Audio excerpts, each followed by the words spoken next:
بسم اللہ الرحمن الرحیم۔ یوسف بن تاشفین سلسلے کی ویڈیو کا دوسرا حصہ۔ سعد، احمد اور حسن کرتبہ کے ایک با اثر خاندان سے تعلق رکھتے تھے۔ ان کا باپ عبد المنعم اپنی دولت اور ثروت کے اعتبار سے کرتبہ کے گنے چنے امراء میں سے ایک تھا۔ کرتبہ میں ایک وسیع جائیداد کا مالک ہونے کے علاوہ اسے گھوڑوں کی تجارت کا شوق تھا۔ اس تجارت کے سلسلے میں وہ کئی بار مراکش، مصر، عرب اور دوسرے ممالک کا سفر کر چکا تھا۔ ایک مرتبہ جب عبد المنعم گھوڑے فروخت کرنے کے لیے قبرص گیا تو وہاں اس کی ملاقات ایک شامی تاجر سے ہوئی۔ اس تاجر نے عبد المنعم کو بتایا کہ اس کا چھوٹا بھائی جو چند ماہ قبل وفات پا چکا ہے، قبرص کی بحری فوج میں کپتان تھا۔ اس کی 2 لڑکیاں اور ایک بیوہ ہے۔ بڑی لڑکی کی شادی کرناتا کے ایک رئیس کے ساتھ ہو گئی تھی۔ وہ چند سال قبل حج کے لیے آیا تھا۔ حج سے واپس آتے ہوئے اس کے جہاز کو کوئی حادثہ پیش آیا۔ اتفاق سے میرے بھائی کا جہاز جس پر وہ بحری ڈاکوؤں کا تعاقب کر رہا تھا اس طرف آ نکلا اور اس کی جان بچ گئی۔ میرا بھائی اسے اپنے ساتھ لے آیا۔ چند ہفتوں کے بعد اس کے ساتھ اپنی لڑکی کا نکاح بھی کر دیا۔ میں اب میرے بھائی کی بیوہ اور چھوٹی لڑکی کرناتا میں بڑی لڑکی کے پاس جانا چاہتی ہے، اس لیے میں آپ کو تکلیف دینا چاہتا ہوں۔ عبد المنعم نے اسے جواب دیا، مجھے کوئی تکلیف نہیں ہوگی، ہمارا جہاز ویسے بھی خالی جا رہا ہے۔ تاجر نے کہا، بعض مجبوریوں کے باعث میں خود ان کے ساتھ نہیں جا سکتا، میرے بھائی کا ایک وفادار نوکر ان کے ساتھ جائے گا، آپ انہیں مالکہ پہنچا دیں، وہاں سے وہ خود گرناتا چلے جائیں گے۔ عبد المنعم نے اسے تسلی دیتے ہوئے کہا، آپ فکر نہ کریں، میں خود گرناتا تک ان کے ساتھ جاؤں گا۔ عبد المنعم نے ان خواتین کے لیے اپنے جہاز کے ایک حصے میں پردے کا انتظام کر دیا اور تیسرے دن وہ قبرص سے روانہ ہوئے۔ سکیلیہ کے ساحل سے کچھ دور عبد المنعم کے جہاز پر بحری قزاقوں نے حملہ کر دیا۔ جہاز کا کپتان ایک تجربہ کار ملاح تھا اور عبد المنعم خود بھی جہاز رانی کا کافی تجربہ حاصل کر چکا تھا۔ اس نے ہر خطرے کا مقابلہ کرنے کے لیے اپنے جہاز کو بہترین جنگی سامان سے آراستہ کر رکھا تھا۔ کپتان کے علاوہ اس کے جہاز کا ہر ملاح بحری جنگ کا عملی تجربہ رکھتا تھا۔ بحری ڈاکوؤں کے ایک جہاز کو عبد المنعم اپنے لیے کوئی بڑا خطرہ نہ سمجھتا تھا، لیکن اس مرتبہ اس کے ساتھ 2 عورتیں تھیں اور اس کے نزدیک ان کی حفاظت کا مسئلہ جہاز سے کہیں زیادہ اہم تھا۔ ڈاکوؤں کا جہاز انہیں شام سے کچھ دیر قبل دکھائی دیا اور عبد المنعم نے کپتان کو حکم دیا کہ وہ مقابلہ کرنے کی بجائے بچ نکلنے کی کوشش کرے۔ کپتان اور ملاحوں کی تمام کوششوں کے باوجود دونوں جہازوں کا درمیانی فاصلہ بتدریج کم ہوتا گیا۔ اس کے بعد انہوں نے رات کی تاریکی سے فائدہ اٹھایا، لیکن الگ صبح ڈاکوؤں کا جہاز پھر ان کے پیچھے تھا۔ عبد المنعم نے کپتان کے ساتھ مشورہ کرنے کے بعد لڑنے کا فیصلہ کیا۔ ڈاکوؤں کو بہت حد تک یہ اطمینان ہو چکا تھا کہ ان کے مد مقابل لڑائی کی ہمت نہیں رکھتے، اور جب دوسرے جہاز سے ان کی ابتدائی تیروں کا جواب بھی نہ آیا تو ان قزاقوں کا حوصلہ اور بڑھ گیا۔ ڈاکوؤں کے سردار نے بلند آواز میں اپنے ساتھیوں سے کہا کہ یہ جہاز بہت قیمتی ہے، اس لیے اسے نقصان پہنچانے کی کوشش نہ کی جائے۔ لیکن جب وہ قریب آ گئے تو عبد المنعم کے جہاز سے اچانک تیروں کی بارش ہونے لگی۔ چند ڈاکو جو تختے پر کھڑے کمندیں پھینکنے کی تیاری کر رہے تھے زخمی ہو کر گر پڑے۔ اس کے ساتھ ہی چند آتشی تیر ڈاکوؤں کے جہازوں کے بعد بانوں میں بست ہو گئے۔ ڈاکوؤں نے اچانک اپنے جہاز کا رخ بدل کر عبد المنعم کے جہاز کے ساتھ سیدھی ٹکر لگانے کی کوشش کی، لیکن ہوشیار کپتان نے فوراً اپنے جہاز کا رخ بدل دیا اور ڈاکوؤں کا جہاز عبد المنعم کے جہاز کو عین درمیان سے پاش کرنے کی بجائے ایک پہلو سے رگڑتا ہوا اس کے ساتھ جا لگا۔ ڈاکوؤں نے کمندیں پھینک کر عبد المنعم کے جہاز پر کودنے کی کوشش کی، لیکن مد مقابل کے نیزوں اور تلواروں کے سامنے ان کی پیش نہ گئی۔ چند لمحات کے اندر ڈاکوؤں کے کئی آدمی ہلاک ہو چکے تھے اور ان کے جہاز میں آگ کے شعلے نہایت خطرناک صورت اختیار کر چکے تھے۔ عبد المنعم کا جہاز ان کے جہاز کے ساتھ رگڑ کھاتا ہوا آگے نکل گیا، لیکن اتنی دیر میں ڈاکوؤں کے چند آتشی تیر اس جہاز کے بعد مانوں میں بھی آگ لگا چکے تھے۔ چند ملاح آگ پر قابو پانے کی کوشش کر رہے تھے اور باقی دشمنوں کے جلتے ہوئے جہاز سے سمندر میں چھلانگیں لگانے والوں پر تیر برسا رہے تھے۔ چند ڈاکو کشتی میں سوار ہو کر بھاگنے کی کوشش کر رہے تھے کہ عبد المنعم کے ساتھیوں نے منجنیق کے ساتھ پتھروں کی بارش کر دی اور ان کی کشتی تھوڑی دور جا کر ڈوب گئی۔ اس کے بعد عبد المنعم کے ساتھیوں کو فکر ہوئی آگ ان کی تمام کوششوں کے باوجود قابو سے باہر ہو چکی تھی۔ بالآخر کپتان نے اپنی بے بسی کا اظہار کرتے ہوئے کہا کہ اب جہاز چھوڑنے کے علاوہ ہمارے لیے کوئی چارہ نہیں۔ جہاز کے ساتھ 2 کشتیاں تھیں۔ عبد المنعم نے خواتین کے نوکر سے کہا تم خواتین سے کہو کہ وہ فوراً کشتی پر سوار ہو جائیں۔ دوسرے ملاحوں کی طرح عبد المنعم خود بھی ایک زخمی کو اٹھا کر کشتی تک لے گیا۔ تھوڑی دیر بعد جب کشتیاں جلتے ہوئے جہازوں کو چھوڑ کر روانہ ہوئیں تو عبد المنعم نے اچانک چونک کر ادھر ادھر دیکھا۔ جس کشتی میں وہ کھڑا تھا وہاں صرف ایک عمر رسیدہ عورت تھی اور دوسری کشتی پر بھی اسے کوئی عورت دکھائی نہ دی۔ وہ چلایا ٹھہرو، کشتی کو واپس لے چلو، غضب خدا کا، ایک ماں کو اپنی بیٹی کا خیال نہ آیا، جلدی کرو کشتی موڑو۔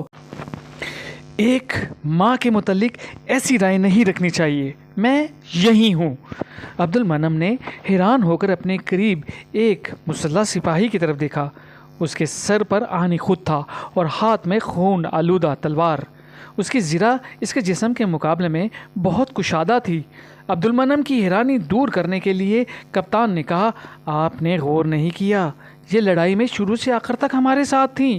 میں ان کی شجاعت سے بہت متاثر ہوں۔ میں حیران ہوں کہ یہ زرہ انہوں نے کہاں سے لی۔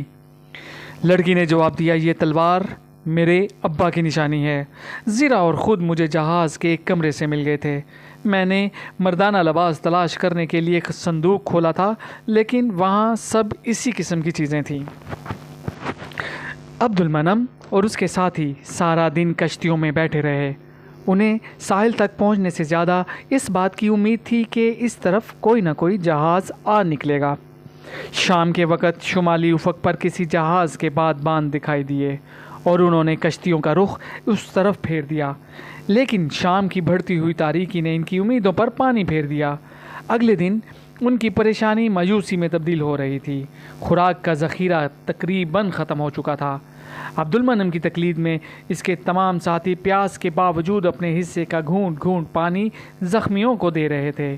دوپہر کے وقت عبد المنعم نے عمر رسیدہ عورت کو پیاس سے نڈھال دیکھ کر اسے پانی کے چند گھونٹ دیے۔ اس کے بعد وہ نوجوان لڑکی کی طرف متوجہ ہوا۔ وہ ایک زخمی کے قریب بیٹھ کر اسے تسلیاں دے رہی تھی۔ تمہیں مایوس نہیں ہونا چاہیے، خدا نے ہمیں ڈاکوؤں سے بچایا ہے، وہ ہمیں اس مصیبت سے بھی نجات دے گا۔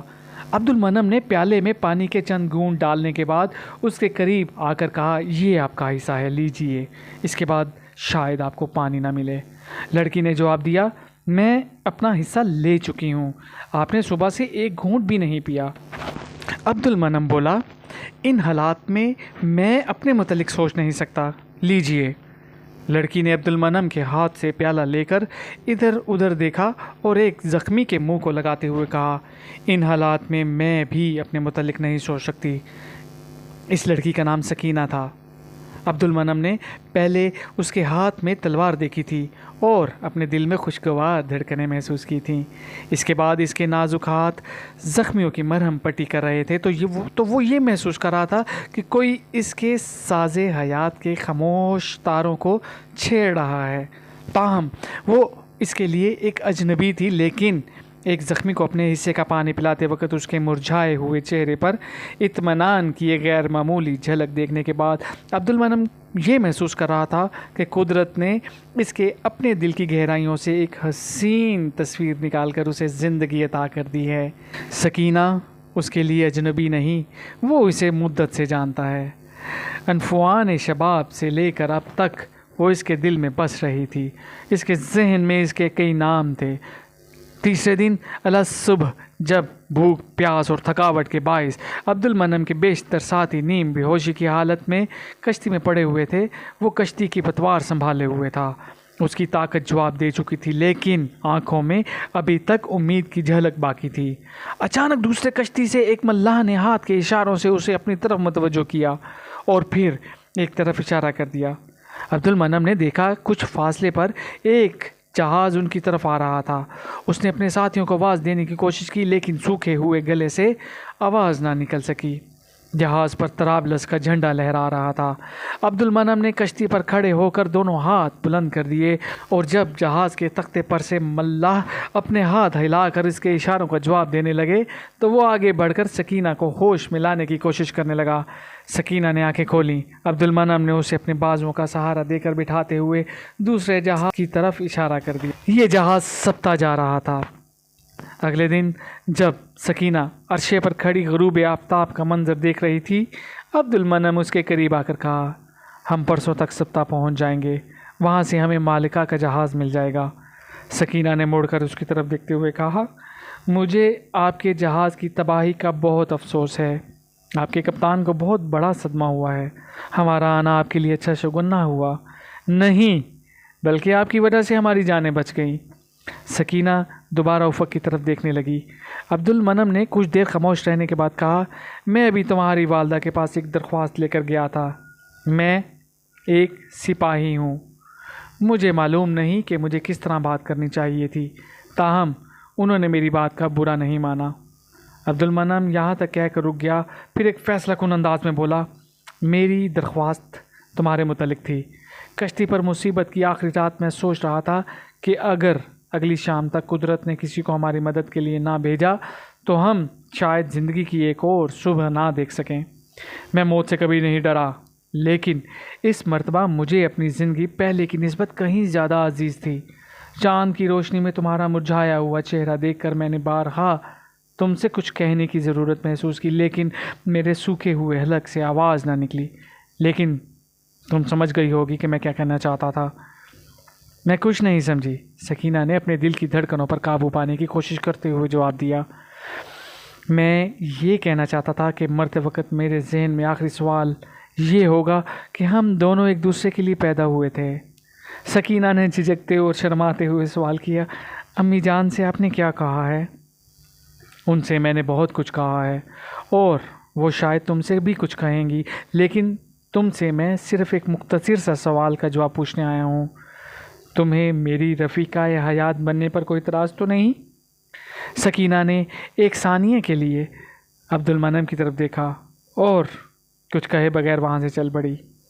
اس کا دل دھڑک رہا تھا، اس کی ٹانگیں لڑکھڑا رہی تھیں، اس کے چہرے پر مسرت کی مسکراہٹیں اور آنکھوں میں خوشی کی آنسو تھے۔ اپنی ماں کے قریب پہنچ کر وہ ایک لمحہ کے لیے رکی اور پھر بے اختیار امی امی کہتی ہوئی ان کے ساتھ لپٹ گئی۔ کیا ہے بیٹی؟ کچھ نہیں امی، ماں نے اس کے سر پر ہاتھ پھیرتے ہوئے کہا، تم بہت خوش نصیب ہو بیٹی۔ غرناطہ پہنچنے کے بعد چند دن بعد عبد المنعم اور سکینہ کی شادی ہو گئی۔ کرتبہ کے طبقہ اعلیٰ میں کئی دن اس بات کا چرچا رہا کہ عبد المنعم نے اندلس کے بہترین خاندانوں کی لڑکیوں کے رشتے ٹھکرا کر کسی گمنام خاندان کی لڑکی کے ساتھ شادی کر لی ہے۔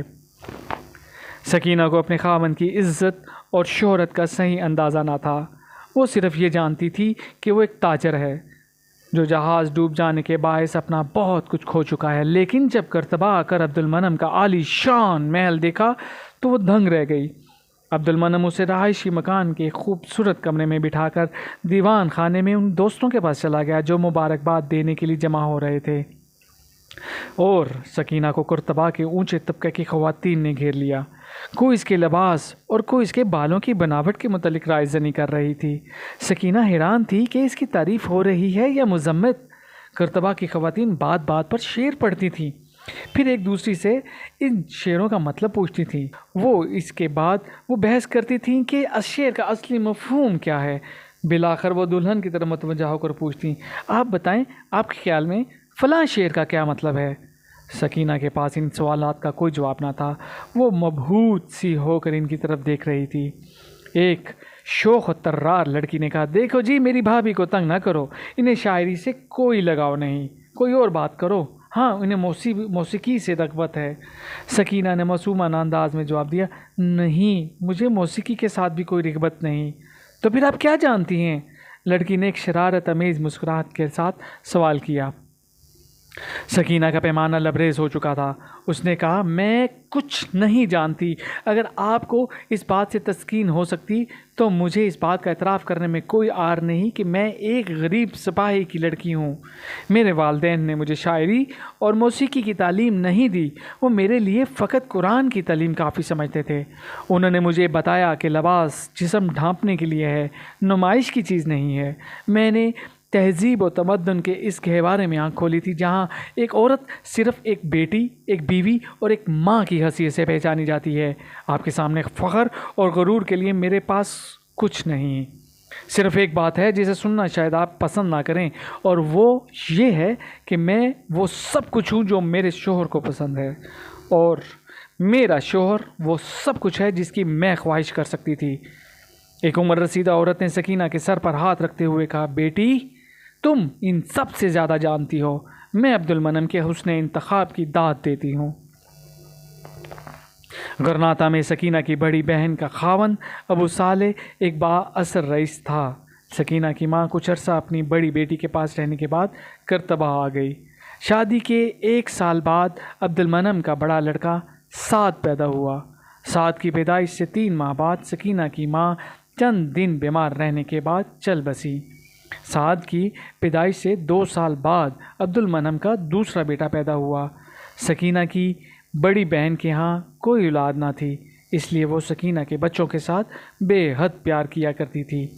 ہر دوسرے یا تیسرے مہینے کبھی وہ اپنے خاوند کے ساتھ کرتبہ آ جاتی اور کبھی سکینہ اور عبد المنم بچوں کے ساتھ چند دن کے لیے غرناطہ چلے جاتے۔ شادی کے 5ویں سال حسن کی پیدائش کے بعد عبد المنم نے حج کے لیے جانے کا ارادہ کیا۔ واپسی پر وہ اپنے بچوں کے لیے عجیب و غریب کھلونا لے کے آیا، اور وہ یہ عجیب و غریب کھلونا ایک شیر کا بچہ تھا جو افریقہ کے ایک سردار نے عبد المنم کو بطور تحفہ پیش کیا تھا۔ الماس عبد المنم کا ایک بربری نوکر تھا۔ اپنی شادی سے 3 سال قبل عبد المنم مراکش سے اسے اپنے ساتھ لے کر آیا تھا۔ الماس نے اپنی ذاتی خوبیوں کے باعث تھوڑے ہی عرصے میں عبد المنم کو اپنا گرویدہ بنا لیا تھا، اور کرتبہ میں لوگ اسے ایک نوکر کی بجائے عبد المنم کے بھائی کی حیثیت سے دیکھنے لگے۔ عبد المنم کی غیر حاضری میں اس کی تمام جائیداد کا انتظام الماس کے پاس سپرد تھا۔ الماس کی عمر 40 سال سے اوپر تھی، لیکن وہ جسمانی صحت کے لحاظ سے ہزاروں نوجوانوں کے لیے قابل رشک تھا۔ اسے تیر اندازی اور شہ سواری میں کمال حاصل تھا۔ شادی کے بعد عبد المنم کی زندگی ہر لحاظ سے خوشگوار تھی۔ دنیا میں کوئی ایسی نعمت نہ تھی جو اسے میسر نہ تھی۔ ایک خاوند کی حیثیت میں وہ اپنی بیوی اور ایک باپ کی حیثیت سے وہ اپنے بچوں پر فخر کر سکتا تھا۔ اس کے دوست اس سے محبت کرتے اور دشمن اس سے خوف کھاتے تھے، تاہم وہ مطمئن نہ تھا۔ اندلس کے مستقبل کا خیال اسے ہر وقت پریشان رکھتا تھا۔ شادی سے قبل وہ ایک فارغ البال اور آزاد منشاد انسان تھا۔ اس کی زندگی نئے نئے خطرے تلاش کرنے اور ان کا مقابلہ کرنے کا محدود تھی۔ اپنا بیشتر وقت کرتبہ سے باہر گزارا کرتا۔ تجارت کا مشغلہ اس نے دولت کمانے کے لیے اختیار نہیں کیا تھا، بلکہ وہ سیر و تفریح کے لیے ایک بہانہ تھا۔ لیکن سکینہ کے ساتھ شادی کرنے کے بعد اس کی دنیا بدل چکی تھی۔ سعد، احمد اور حسن کے مستقبل کا تصور اسے کرتبہ اور اندلس کے متعلق سوچنے پر مجبور کر رہا تھا۔ 5ویں صدی ہجری میں مسلمانان اندلس اپنی تاریخ کے نازک ترین دور سے گزر رہے تھے۔ اموی خاندان کا پرشکوہ دور حکومت افسانہ ماضی بن چکا تھا۔ وہ عظیم الشان سلطنت جس کی طاقت اور سطوت سے مغرب کے تاجدار مرعوب تھے، طوائف الملوکی کے باعث پارا پارا ہو چکی تھی۔ وہ باغ جسے عبد الرحمن اول کے جانشینوں نے 3 صدیوں تک آبیار کیا تھا، اب خزاں کی آندھیوں کا سامنا کر رہا تھا۔ نااہل حکمران، خود غرض رہنما اور حریص قسمت آزما اندلس کو قریباً 20 چھوٹی چھوٹی ریاستوں میں تقسیم کر چکے تھے، اور ہر ریاست کے لیے کئی دعوے دار پیدا ہو چکے تھے۔ ایک کو عمرہ تخت پر بٹھاتے اور وہ غلاموں کے ہاتھوں مارا جاتا، دوسرے کے سر پر علماء دستار باندھتے اور اسے پہرے دار اور خواجہ سرا پھانسی پر لٹکا دیتے، تیسرا بربریوں کے ہاتھوں کا کھلونا بن کر مسند حکومت پر رونق افروز ہوتا اور اسے عرب یا اندلسی مسند سے اتار کر قید خانے کی تنگ و تاریک کوٹھریوں میں پہنچا دیتے۔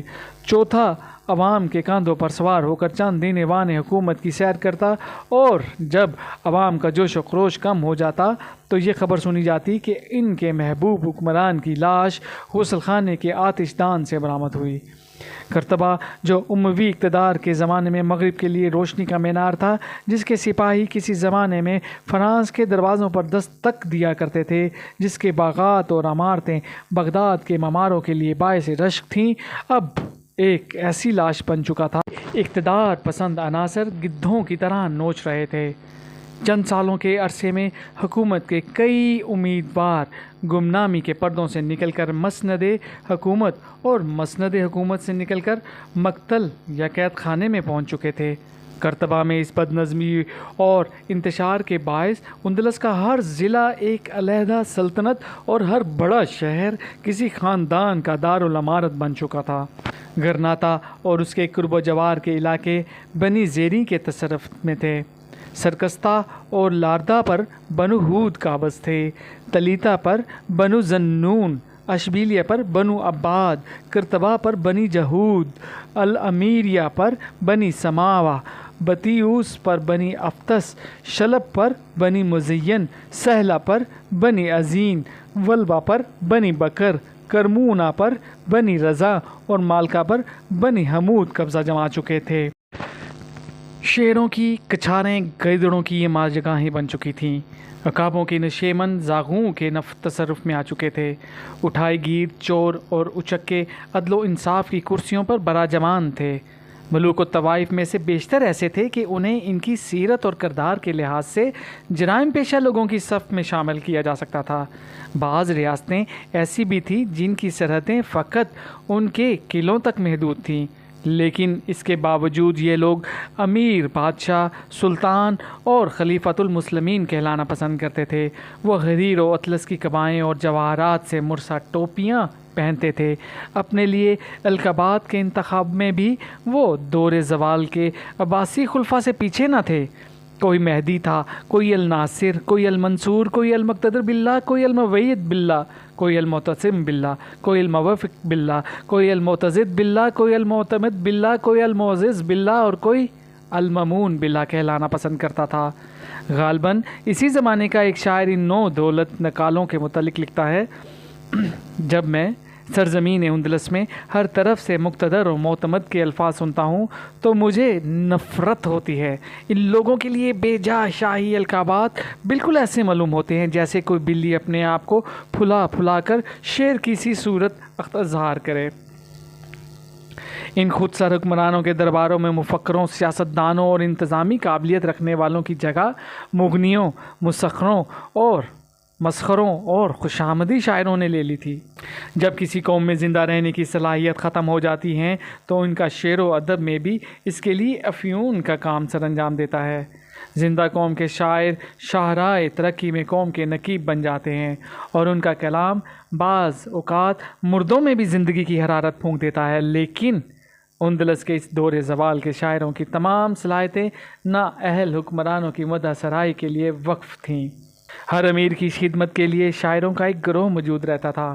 وہ ان کی خوشامد کے لیے قصائد لکھتے تھے، اور ان کی قصائد میں ہر چھوٹے بڑے امیر کو حفظ اقلیم کا بادشاہ صحابت کیا جاتا تھا۔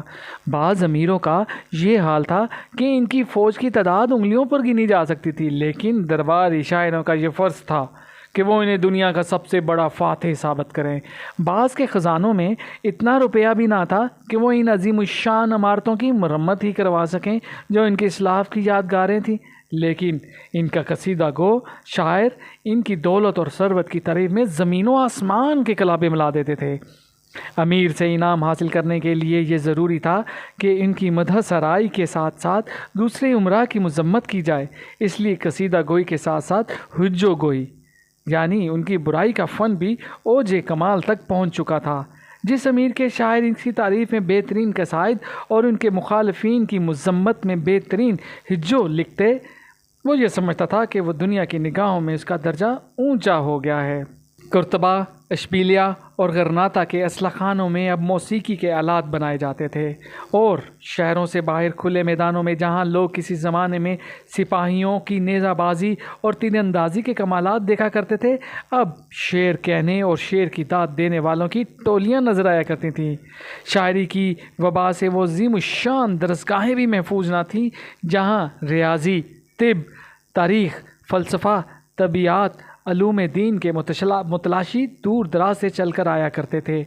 عوام اپنے حکمرانوں سے زندگی کے آداب سیکھتے ہیں، اسی لیے اگر قرطبہ کے عمرا شاعری کو معراج انسانیت قرار دیتے تھے تو قرطبہ کے باغبان، بافندے اور کمہار بھی شعر سننے اور شعر کہنے کے عادی ہو چکے تھے۔ اگر اشبیلیہ کے شاہی دربار اور عمرا کی محفلوں میں مشاعرے ہوتے تھے تو ماہی گیریوں کے جھونپڑیوں میں بھی مشاعرے ہوا کرتے تھے۔ فاروق البالی کے دور میں اکثر قومیں فنون لطیفہ کی دلدادہ بن جاتی ہیں، لیکن اہل اندلس کے لیے یہ فاروق البالی کا دور نہ تھا۔ وہ اس وقت بھی شعر کہتے تھے جب گھٹنوں تک خون میں ڈوبے ہوئے تھے۔ انہیں اس وقت بھی طاؤس اور رباب سے عشق تھا جبکہ تباہی اور بربادی کی آگ ان کے گھروں تک پہنچ چکی تھی۔ شمال میں کستلا کا عیسائی حکمران فریڈنٹ اول مسلمان عمرا کی خانہ جنگی سے فائدہ اٹھا کر ان کے کئی علاقے اپنی سلطنت میں شامل کر چکا تھا۔ وہ آپس میں دشمن فریقوں میں سے کبھی ایک اور کبھی دوسرے کی مدد کرتا اور معاوضے میں ان سے اپنی سرحدوں کے ساتھ ملحقہ علاقے چھین لیتا۔ اس کے علاوہ وہ اپنی فوج کے خرچے پورے کرنے کے لیے ان سے بھاری خراج وصول کرتا۔ ملوک الطوائف آپس کی جنگوں میں فریڈنٹ کو ایک جج کی طرح سمجھتے تھے، اس لیے وہ فریڈنٹ کی خوشنودی حاصل کرنے کے لیے ایک دوسرے سے بڑھ چڑھ کر خراج ادا کرتے تھے۔ اس انتشار اور بد نظمی کے دور میں اشبیلیہ کے عبادی حکمران موتزد نے اپنی طاقت میں بہت زیادہ اضافہ کر لیا۔ اشبیلیہ کے عبادی حکمران اس نے کبھی ہیلا جوئی سے اور کبھی بزور شمشیر مرثیہ، رندہ، ارکش، مورود، دلبہ، لبلبہ، شلب، مسنت، ماریت الغرب اور جزیرت الخضرا کو مغلوب کر کے یہ سلطنتیں اشبیلیہ میں شامل کر لیں۔ ابتدا میں لوگ اسے اندلس کا نجات دہندہ سمجھتے تھے، لیکن اس کی سخت گیری کے باعث وہ جلد ہی اس سے متنفر ہو گئے۔ معتزد پرلے درجے کا بدباطن، منتقم مزاج اور خود سر تھا۔ شراب نوشی، فسق و فجور میں وہ اندلس کے باقی عمرا سے کہیں آگے تھا۔ اس کے باوجود وہ شاعری کا بھی دل دادا اور شاعروں کا قدردان بھی تھا۔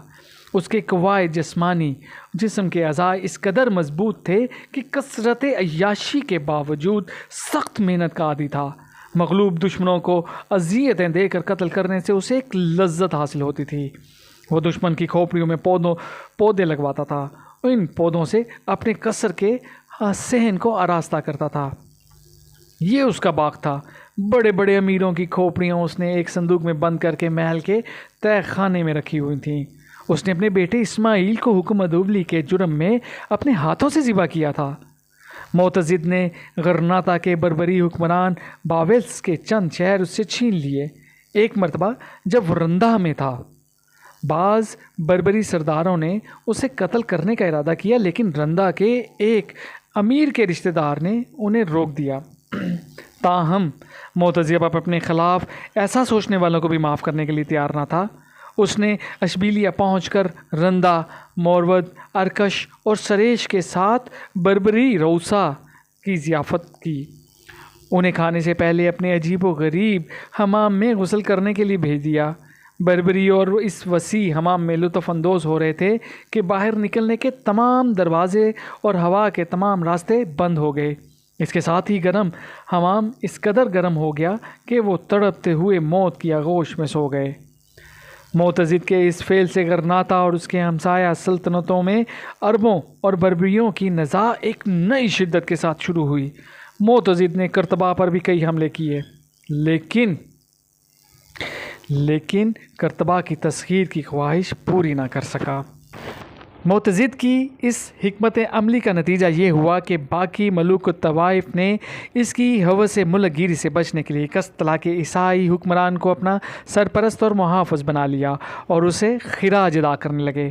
447 ہجری میں فریڈینڈ اول نے اپنے چہرے سے نقاب اٹھایا اور بطلیوس کے حکمران مظفر سے چند شہر چھین لیے۔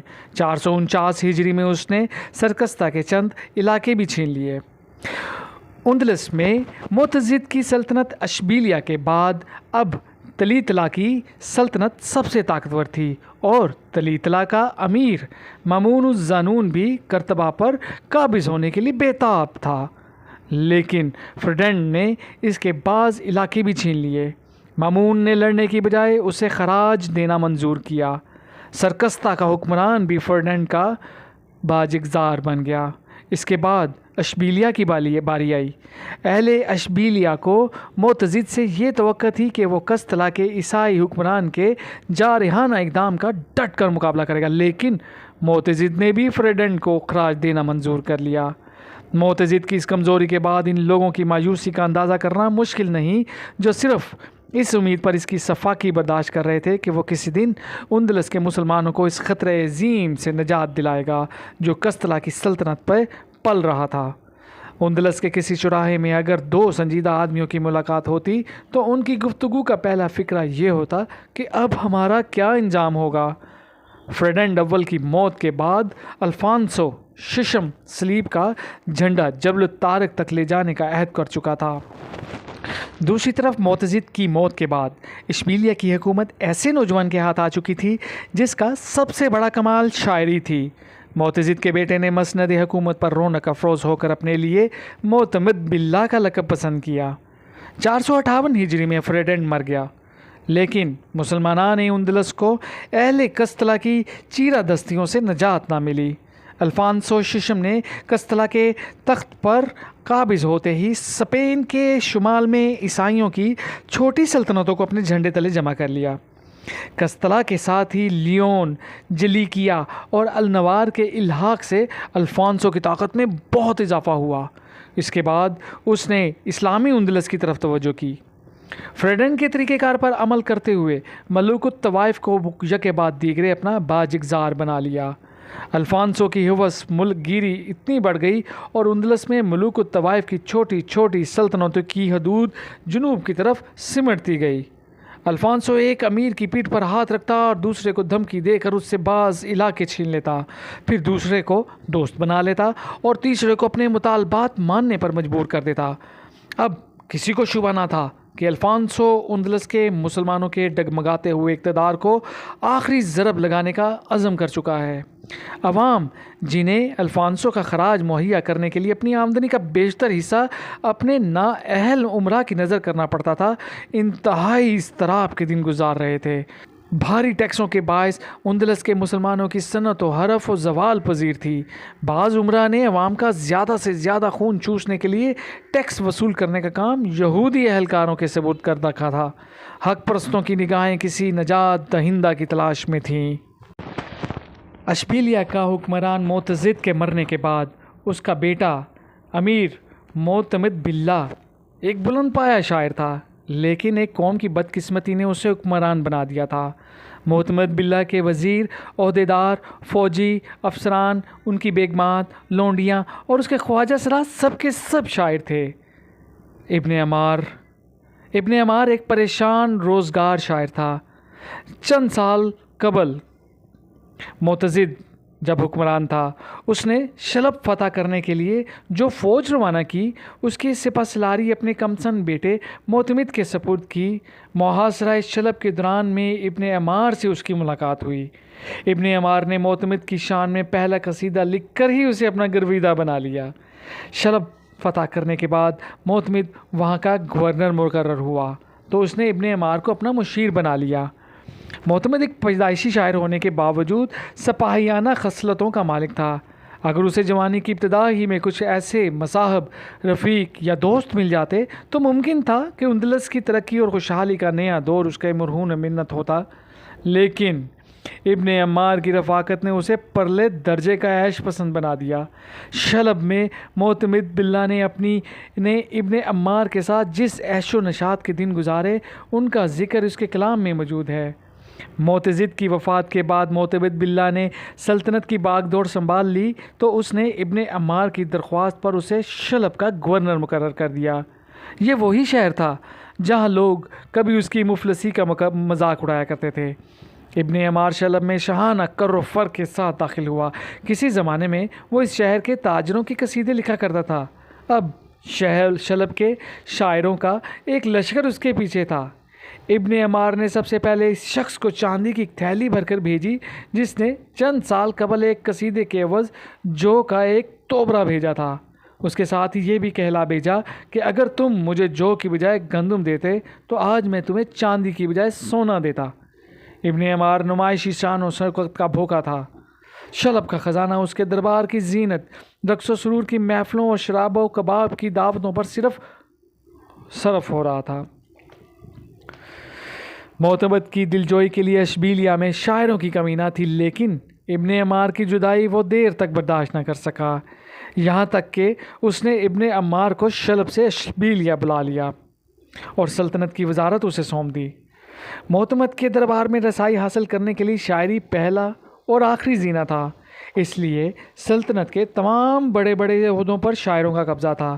جب قسطلہ کے اسلحہ خانوں میں دشمنان اسلام اپنی تلواریں تیز کر رہے تھے، اشبیلیہ کا حکمران اور اس کے عمراء کئی گھنٹے ایک شعر کی نوک پلک درست کرنے میں صرف کر دیا کرتے تھے۔ جب لیون اور النوار کے گرجوں میں صلیب کی فتح کے لیے دعائیں کی جا رہی تھیں، اشبیلیہ کے ایوانوں میں رقص و شراب کی محفلیں گرم تھیں۔ شاعری اور ابن عمار کے بعد معتمد کو دنیا میں سب سے زیادہ ایک عورت سے محبت تھی۔ شلب کی گورنری کے زمانے میں معتمد ابن عمار کے ساتھ چند دنوں کے لیے اشبیلیہ آیا۔ ایک شام بیس بدل کر یہ دونوں دریا کے کنارے تفریح گاہ میں ٹہل رہے تھے۔ ہوا کے جھونکوں سے دریا کی سطح پر ہلکی ہلکی لہریں پیدا ہو رہی تھیں۔ معتمد نے اپنے ساتھی کو دریا کی طرف متوجہ کرتے ہوئے یہ مصرع کہا: نسیم کے جھونکوں سے پانی کی موجیں زیرہ بن گئیں۔ اب یہ دونوں دوسرا مصرع سوچ رہے تھے کہ پیچھے سے ایک ہلکا سا نسوانی کہکا سنائی دیا۔ ایک منچلی حسینہ جس کی آواز میں موسم بہار کے پرندوں کی دلکشی تھی، آنکھیں مٹکاتی ہوئی آگے بڑھی اور بولی: اگر پانی کی سطح منجمد ہو جاتی تو یہ زیرہ لڑنے والے کے کام آ سکتی۔ معتمد اس کی حاضر جوابی سے زیادہ اس کی شکل و صورت سے متاثر ہوا۔ نازنین مسکراہٹوں کے پھول برساتی ہوئی گزر گئی۔ معتمد بے حس و حرکت کھڑا رہا۔ ابن عمار کے اشارے سے خادم اس کا سراغ لگانے کے لیے روانہ ہوا۔ اگلے دن جب خواجہ سرا نے اس حسینہ کو شاہی محل میں پہنچا دیا تو اسے معلوم ہوا کہ اس کی شوخ نگاہوں کا شکار اشبیلیہ کا ولی عہد ہے۔ تم کون ہو؟ معتمد نے بظاہر بے اتنائی سے سوال کیا۔ عالی جاں، میں رمیک کی لونڈی ہوں۔ تمہارا نام؟ میرا نام اعتماد تھا، لیکن اب مجھے رمیک کی لونڈی ہونے کے باعث رمیکا کے نام سے پکارا جاتا ہے۔ معتمد نے چند بار اسے اپنے دل میں اعتماد اور رمیکا کے الفاظ دہرانے کے بعد سوال کیا: تمہاری شادی ہو چکی ہے؟ میں ایک لونڈی ہوں عالی جاں، اس نے قدرے مغموم سے لہجے میں جواب دیا۔ نہیں، تم ایک ملکہ ہو۔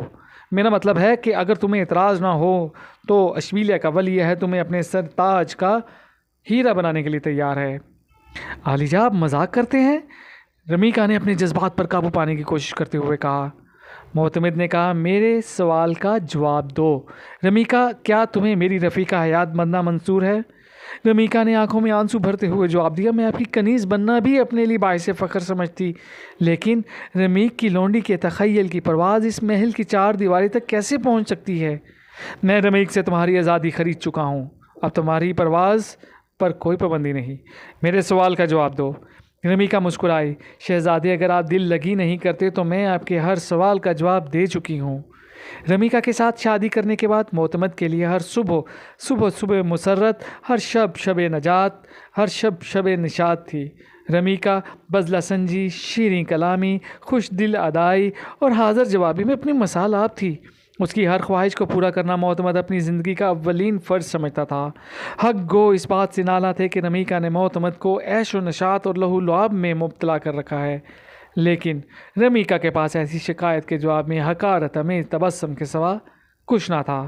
معتمد کی مسند نشینی کے بعد سلطنت کے کاروبار میں رمیکا کا اشارہ ایک حکم سمجھا جاتا تھا۔ اب معتمد کی زندگی ہر لحاظ سے ایک شاعر کا خواب تھی۔ شعر و نغمہ کی مجلسوں اور ضیافتوں کا انتظام ابن عمار کے سپرد تھا اور حرم کے نعش و نشاط کو رمیکا نے اوج کمال تک پہنچا دیا تھا۔ مفکر سیاستدانوں، علوم و فنون کے ماہرین، شاہی محل کے خانساموں، باورچیوں اور سرزندوں کی قسمت پر رشک کیا کرتے تھے۔ تو دوستو، یوسف بن تاشفین کے دوسرا حصہ یہاں پر اختتام پذیر ہوتا ہے۔ باقی کی کہانی حصہ نمبر 3 میں بہت جلد آپ کے سامنے پیش کر دی جائے گی۔ اگر آپ لوگوں کو کہانی پسند آ رہی ہے تو اپنی رائے کا اظہار کومنٹس میں ضرور کیجیے گا۔ میرے اس چینل کو لائک، شیئر، سبسکرائب ضرور کر دیجیے گا۔ اپنا بہت خیال رکھیے گا۔ اللہ حافظ۔